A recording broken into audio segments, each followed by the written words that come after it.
J'ai 74 ans et j'ai appris que parfois les paroles les plus cruelles viennent enrober dans un sourire. Mon nom est Béatrice. Je suis veuve. Mon mari, Georges, m'a laissé avec assez d'argent pour vivre confortablement dans mes années restantes. Et j'ai vraiment cru, que je l'utiliserais pour aider ma famille, pour être le genre de belle-mère, le genre de grand-mère à venir dont les gens parlent avec gratitude. Je me suis royalement trompée. Mon fils Olivier a 34 ans. C'est un homme séduisant, charmant quand il veut l'être, mais il n'a jamais été bon avec l'argent. Quand il a rencontré Monique, j'ai pensé que peut-être elle le stabiliserait. Au lieu de cela, ils sont devenus une équipe en voulant des choses qu'ils ne pouvaient pas se permettre. Celle-là a commencé petit. Olivier a appelé un soir en octobre 2019, disant qu'ils avaient trouvé l'appartement parfait. 2 chambres, des fenêtres lumineuses, dans une belle partie de la ville. Le loyer était 1 300 € par mois. Il a demandé si peut-être, juste peut-être, je pourrais l'aider avec le premier mois et le dépôt de sécurité. J'ai dit oui. En décembre, il appelait à nouveau. Le réfrigérateur s'était cassé. Pourrais-je acheter un neuf? En février, ils avaient besoin d'un cadre de lit et d'un canapé. Monique voulait peindre les murs, mais il n'avait pas d'argent pour les matériaux. J'ai acheté cela aussi. J'ai pensé que j'étais une bonne mère. J'ai pensé que c'était temporaire, qu'Olivier aurait un meilleur emploi, qu'il se mettrait sur pied, qu'éventuellement, il n'aurait plus besoin de moi. Cela ne s'est jamais produit. Pendant 3 ans et demi, j'ai payé leur loyer. Chaque seul mois, 1 300 €, comme une horloge. J'ai meublé tout leur appartement, pas avec des articles d'occasion ou des pièces bon marché, mais avec de vrais meubles, parce que je voulais qu'ils se sentent soignés. J'ai payé les travaux dentaires de Monique. Elle avait besoin d'une couronne, c'était 3 600 €. J'ai écrit ce chèque sans hésitation. J'ai payé pour leur assurance automobile. J'ai payé pour les courses quand ils appelaient en panique. J'ai donné de l'argent comptant, des centaines et des centaines d'euros, pour les urgences qui n'étaient jamais vraiment des urgences. Un nouveau téléphone, des vacances qu'ils ont présentées comme une nécessité familiale. Les vêtements pour une entrevue d'emploi qui ne s'est jamais matérialisée. De l'argent comptant, toujours comptant, parce que demander me faisait me sentir comme une mauvaise mère. En 3 ans et demi, je leur ai donné 82 400 €. L'argent de Georges, l'argent qu'il m'a laissé pour vivre dessus, l'argent que j'étais censée étendre sur mes années restantes. Et tout du long, je me racontais des histoires, que c'était l'amour, que c'était la famille, qu'un jour il se souviendrait ce que j'avais fait et serait reconnaissant. Le 15 mars 2023, ma cousine Martine m'a appelée. Elle était excitée, presque essoufflée. Elle a dit qu'elle venait de voir les plus belles photos de mariage sur Instagram. Elle a reconnu Olivier et Monique. « N'était-ce pas merveilleux ?» a-t-elle demandé. « Quelle belle cérémonie !» Je ne savais rien sur un mariage. Je suis allée sur Instagram moi-même et j'ai trouvé les photos. Il y avait des dizaines d'eux. La venue sur le toit avec les lumières et un bar complet. Monique dans une robe blanche étonnante, avec une traîne qui se rassemblait à ses pieds. Olivier dans un costume tailleur. Les membres de la famille que je n'ai jamais rencontrés. Les amis que je n'avais jamais rencontrés. Et une bannière à travers les photos qui a dit exactement ce que Monique avait apparemment dit à tout le monde. On s'est mariés hier, juste pour les gens spéciaux. Juste pour les gens spéciaux. J'avais payé leurs factures pendant 3 ans et demi. J'avais meublé leur maison. J'avais payé pour ses dents. Je leur avais donné des milliers en argent comptant. Et je n'étais pas assez spéciale pour être invitée. Mes mains tremblaient en feuilletant les photos. J'ai commencé à pleurer, puis je suis devenue en colère. J'avais une robe verte qui pendait dans mon placard. Je l'avais achetée spécialement, l'effet ajusté, dépensé 500 € en chaussures pour aller avec. J'ai économisé 3 000 € pour leur donner en cadeau de mariage, argent que j'avais soigneusement mis de côté, pensant que c'était mon moment pour célébrer le mariage de mon fils. Tout cela était là, attendant une invitation qui ne venait jamais. J'ai appelé Olivier ce soir-là. Ma voix était régulière, ce qui m'a surprise. J'ai demandé pourquoi je n'avais pas été informée du mariage. Il bégayait. Il a fait des excuses. Il a dit que c'était l'idée de Monique de le garder petit, que c'était très au dernier moment, qu'ils allaient faire une grande célébration familiale plus tard de toute façon. Rien de cela avait de sens. Les photos montraient un événement bien planifié avec un personnel de restauration et un photographe. Je lui ai dit que j'avais besoin de réfléchir. Je lui ai dit que je l'appellerais plus tard. J'ai passé cette nuit assise dans ma cuisine, regardant les relevés bancaires que j'avais économisés. Chaque chèque écrit, chaque transfert. J'ai refait les maths encore et encore, comme si le chiffre pouvait changer. 82 400 €. Le lendemain matin, j'ai appelé ma banque et j'ai arrêté le paiement automatique du loyer. Olivier m'a appelé en 2 heures. Il était en panique. Il a dit que le loyer était dû le 1er avril. Je lui ai dit qu'il devait le figurer lui-même. Je lui ai dit que je ne pouvais pas l'aider davantage. J'ai dit que j'en avais fini. Il a essayé de me raisonner. Il a pleuré. Il a dit que Monique ne voulait rien dire par le mariage, qu'elle était juste impulsive. Il a dit qu'il avait besoin de sa mère. Il a dit que je n'étais pas raisonnable. Je suis restée ferme. Ce à quoi je ne m'attendais pas, c'était ce qui venait ensuite. Exactement 1 semaine plus tard, il y avait un coup à ma porte. C'était fin matin. J'étais dans ma cuisine, en train de préparer du thé quand je l'ai entendu. Non pas un coup casual, mais le genre de coup qui a l'autorité derrière. J'ai ouvert la porte pour trouver 2 personnes. Un homme dans ses 60, portant un costume coûteux, et une femme dans ses 40, avec une planchette et un badge officiel. L'homme s'est présenté comme Maître Graves, un avocat. La femme était une assistante sociale des services de protection des adultes. Mon estomac s'est jeté vers le bas. Maître Graves a expliqué, dans une voix enrobée de fausses préoccupations, qu'ils étaient là à cause de certaines préoccupations qui avaient été soulevées au sujet de mon bien-être. Il a dit que ses clients, mon fils Olivier et ma belle-fille Monique, avaient signalé que je montrais des signes de déclin cognitif, que j'étais en train de prendre des décisions financières erratiques, que je ne pourrais pas être capable de gérer mes propres affaires. Il a dit qu'ils étaient là pour m'aider. Ce qu'il voulait vraiment dire, c'était qu'ils étaient là pour prendre le contrôle de mon argent.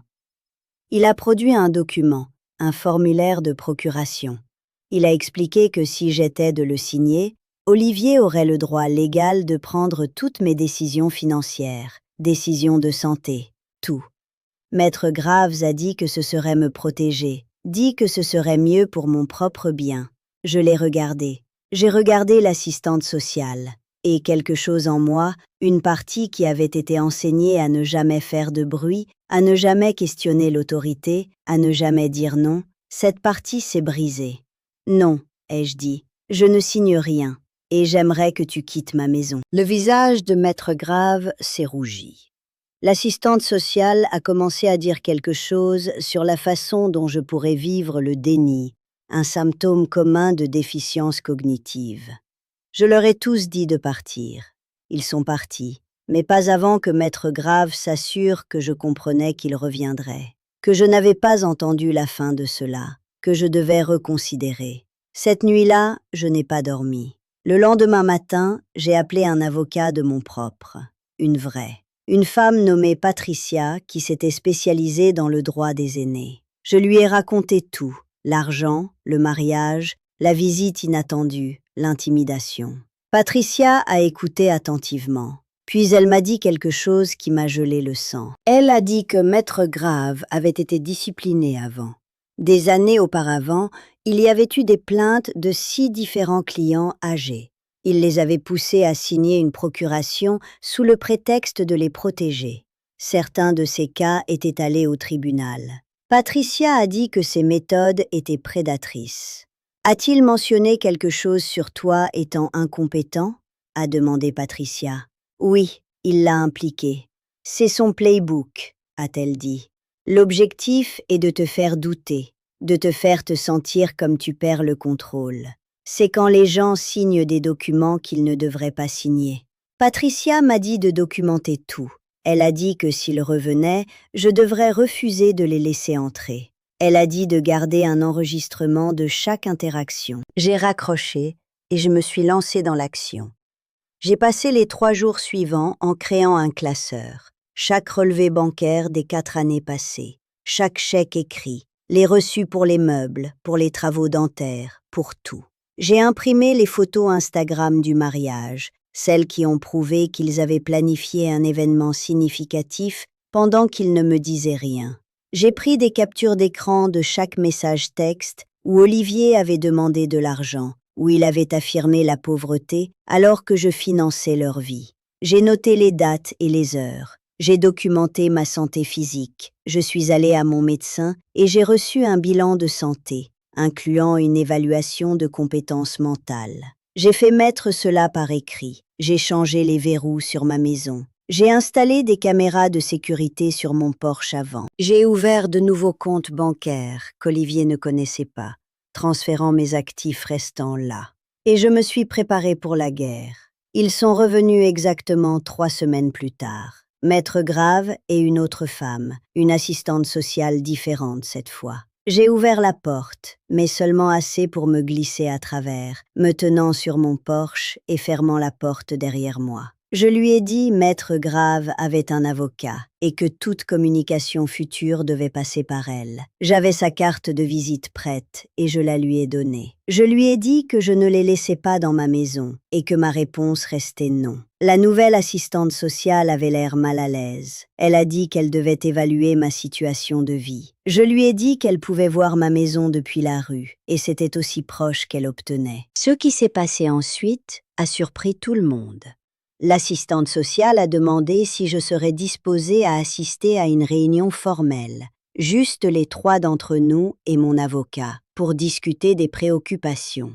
J'ai accepté, mais seulement avec Patricia présente. La réunion s'est déroulée 5 jours plus tard au bureau de Patricia. Maître Graves est arrivé avec ses documents et son discours préparé sur mon déclin cognitif. L'assistante sociale s'est assise, prête à prendre des notes. Je leur ai remis le classeur. J'ai regardé leur visage alors qu'ils le traversaient. Les dossiers bancaires, les reçus, les photos de mariage, l'évaluation du médecin, les textos où Olivier m'a littéralement demandé d'acheter à sa copine une couronne. Celle-là a pris 40 minutes. Quand l'assistante sociale a fermé le classeur, elle a regardé Maître Graves. Puis elle m'a regardé et elle a dit « Je ne vois aucune preuve de déclin cognitif. Je vois la preuve d'une mère qui a donné généreusement et qui établit maintenant des limites appropriées. » Elle a dit que l'affaire était fermée. Maître Graves a essayé d'argumenter. Il a dit qu'ils avaient besoin de plus de temps, avaient besoin d'une évaluation complète. L'assistante sociale l'a coupé. Elle a dit que son évaluation était complète. Elle déposerait un rapport indiquant qu'aucune intervention n'était nécessaire et que les accusations semblaient être sans fondement. 6 mois plus tard, j'ai appris que Maître Graves avait perdu sa licence de droit. La plainte que j'avais déposée contre lui, combinée avec les plaintes de ses autres clients âgés, était suffisante. Il a terminé. Olivier m'a appelé une fois, environ 8 mois après le verrouillage. Il voulait se réconcilier. Il a dit que Monique avait été sous stress, qu'il ne voulait pas me blesser, qu'ils avaient fait des erreurs. J'ai écouté. Quand il a terminé, je lui ai demandé d'ajouter tout ce que je lui avais donné. Je lui ai dit le chiffre exact, 82 400 €. Je lui ai dit que cet argent provenait d'une fiducie que mon mari décédé m'avait laissée, qu'il était supposé durer à travers ma retraite et qu'il l'avait dépensé comme de l'eau. Je lui ai dit que je l'aimais, mais que l'amour ne signifiait pas te mettre en feu pour garder quelqu'un d'autre au chaud. Je lui ai dit que je ne pouvais pas l'aider davantage, pas financièrement, pas de la façon dont nous avions fait les choses. S'il voulait une relation avec moi, elle devait être basée sur quelque chose de réel, sur le respect, sur l'honnêteté, sur lui comprendre que je suis sa mère, pas son compte bancaire. Il a pleuré. Il a dit que j'étais un cœur dur. Il a dit que les autres familles ont fait plus pour leurs enfants. Je lui ai dit que c'était peut-être vrai, mais je ne suis pas d'autres familles. Je n'ai pas entendu de lui en 14 mois. Parfois, je me demande s'il pense à cette robe verte accrochée dans mon placard, s'il sait sur les chaussures, les 3 000 € que j'avais économisés pour célébrer son mariage. Je me demande s'il pense à la femme qui avait payé son loyer pendant 3 ans et demi, pendant que j'étais jugée pas assez spéciale pour le mariage de son propre fils. Probablement pas. Ce que je sais, c'est ceci. J'ai 74 ans. L'argent de Georges s'étend toujours à travers mes années restantes. Il s'étend parce que je ne l'aurais plus versé pour les gens qui ne valaient pas ce que je donnais. J'ai changé les serrures et j'ai changé ma vie. Je ne regrette pas une seconde de cela.